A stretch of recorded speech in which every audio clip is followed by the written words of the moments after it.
KBEntertainments. Y'all know what time it is. It's time to get it.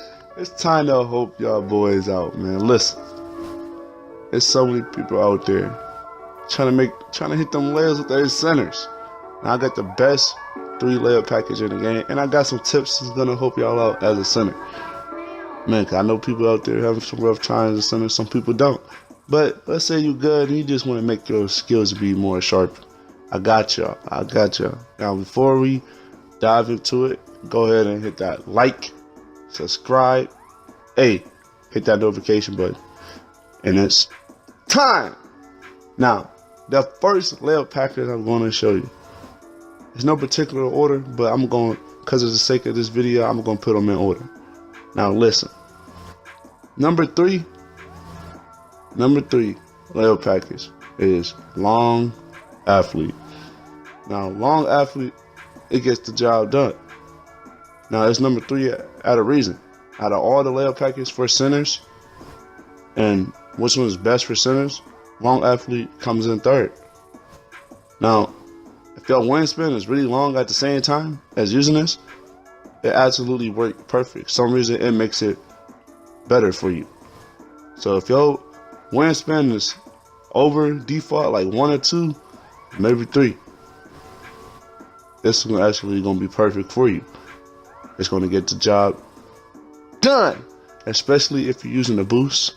Always keep that in mind, man. If you're a center or anything involved inside the paint, not even just everybody in general, go ahead and use that boost. It's going to help you out a lot, especially hitting them layups in the paint. Big time. Now, the second layup package. And again, this right here is not a lot of center builds got this layup package. It really gets the job done.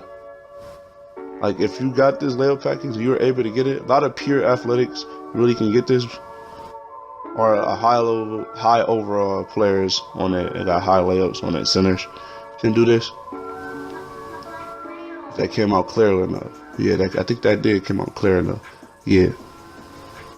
Now, this layup package is dominant big.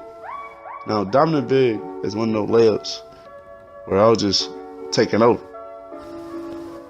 Like, literally, I feel like I was not missing anything. For some reason, when I was testing this layup package out, you know, we test out everything over here. I was getting a lot of greens. I had certain animations I didn't like, but I was hitting a lot of layups. Especially standing layups, it seemed like I was just hitting more using that layup package. I really was. Now, this next layup package, and again, I got it number 1 for a reason. For centers, this is number 1. Hands down. If you're not using this as a center, I don't know what to tell you. Because you can use all 3 of them, but this one here is the best one for me. And that's George Groven's. You see it. I've been on it for a second. George Groven's layup package is absolutely lethal. I mean, it's so dominant for me, and I don't understand, but I literally get a lot of greens. I don't know what it is. I just get a lot of greens. And that's the reason why it's number 1 for me, hands down. When you're using this layup package for your center, you're going to see your player is going to be making some stuff. It's a finesse move in there. It's a finesse layup package too. They definitely be getting to the right. But any center build that can get relentless finisher, gold, or Hall of Fame, use this layup package, and I'm telling you, you're going to be going crazy. I'm not going to say you're going to hit every layup, every driving layup, because centers driving layups is actually trash, but as using this layup package, it's just better. It's better for you. Especially if you hit somebody with a post and you're doing a layup right after.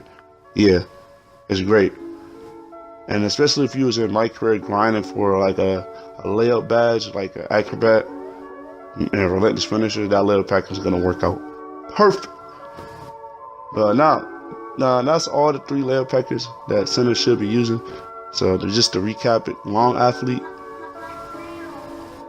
dominant big, and George Groven's. Yes, these are the 3 that you should be using in the game.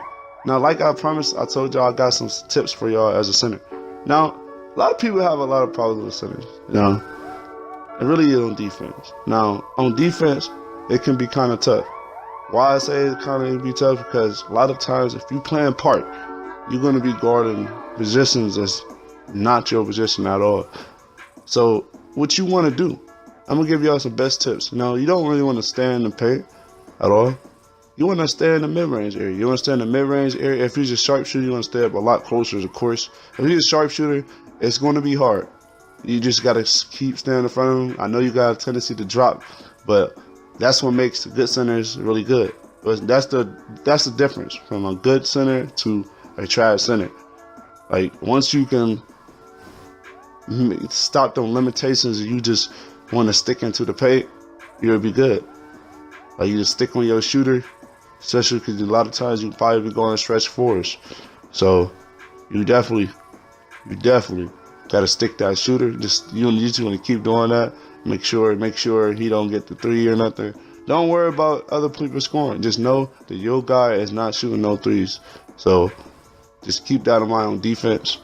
Now, when you're in the paint as a center, this is one of the things you're going to witness. A lot of people jumping. Now, the paint is so broken in the game. Why is it so broken to me? Because the reaction time is very fake. Now, as a center, you're going to have people jump. Now, if this was realistic, soon a person jump and you go up, it's literally impossible for them to get back into the play. But when in 2K, that don't happen. You pump fake somebody, they jump. You go up, they jump again. That's what happens in 2K. The reaction time is so fake that you can't really do much about it. You literally can't do much about it. It's absolutely trash. So what you want to do? If you're a post player, if you're a post, a couple things you can do. You can hit them with a drop step. You can hit a post hop. Post hops are very consistent for centers and post players in general. Or you can try to hit them with a post fade. I like to go with the post fade. The post fade, to me, I just get good releases, and I'm more consistent with doing them post fades.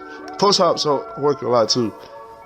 It's just that my post spins, I'm just used to doing them, and for some reason I like to go with the post spin. But if it's just one person and he out there jumping, get him to jump to like 2 times. That third time you may get that bucket. But you really want to pass the ball around a lot. You want to set screens. Your main objective is set screens, make it easier for your teammates. If you do the main offense, you want to get your teammates, make sure your teammates not around you while you're in the post, because they can clutter the inside or make it a lot of attention around you from other players. That's probably going to play hope defense. That's if you got a teammate you can communicate with them. I know a lot of times people be playing with randoms, can't really do much because randoms are trash. I lost a lot of games because of randoms. A lot of games because of randoms. So I know how it goes. I know the randoms be absolutely trash, be garbage. As y'all see, I just hit that green light, man. I'm using George Grover's layup package right now, in this clip. So I just want to let y'all know. So all the greens that you see in the paint, I'm using that layup package. Now, like I said, you just want to stick up on your man, set a lot of screens, pass the ball around a lot. If you get the rebound, kick it out. Unless that person, you're confident your guy is gonna go up and dunk, then go ahead and do it. You just overall just want to play like a team player. You want to play like Nurkic. If you don't know how Nurkic play, he really like a center that really like AD, really not as dominant, but he literally do everything in the game. Like he literally post up, pass the ball down the court, setting screens, making plays for his teammates, just like AD. So that's how you just want to think about AD, just making plays for a teammate. Not necessarily just like completely dominant in the offense, just literally just making correct plays for your team. So always keep that in mind, man. Hey, I just want to give y'all a little bit of hope. But y'all know what time it is. Go ahead, go ahead and like, subscribe, hey, hit that notification button. And it's time.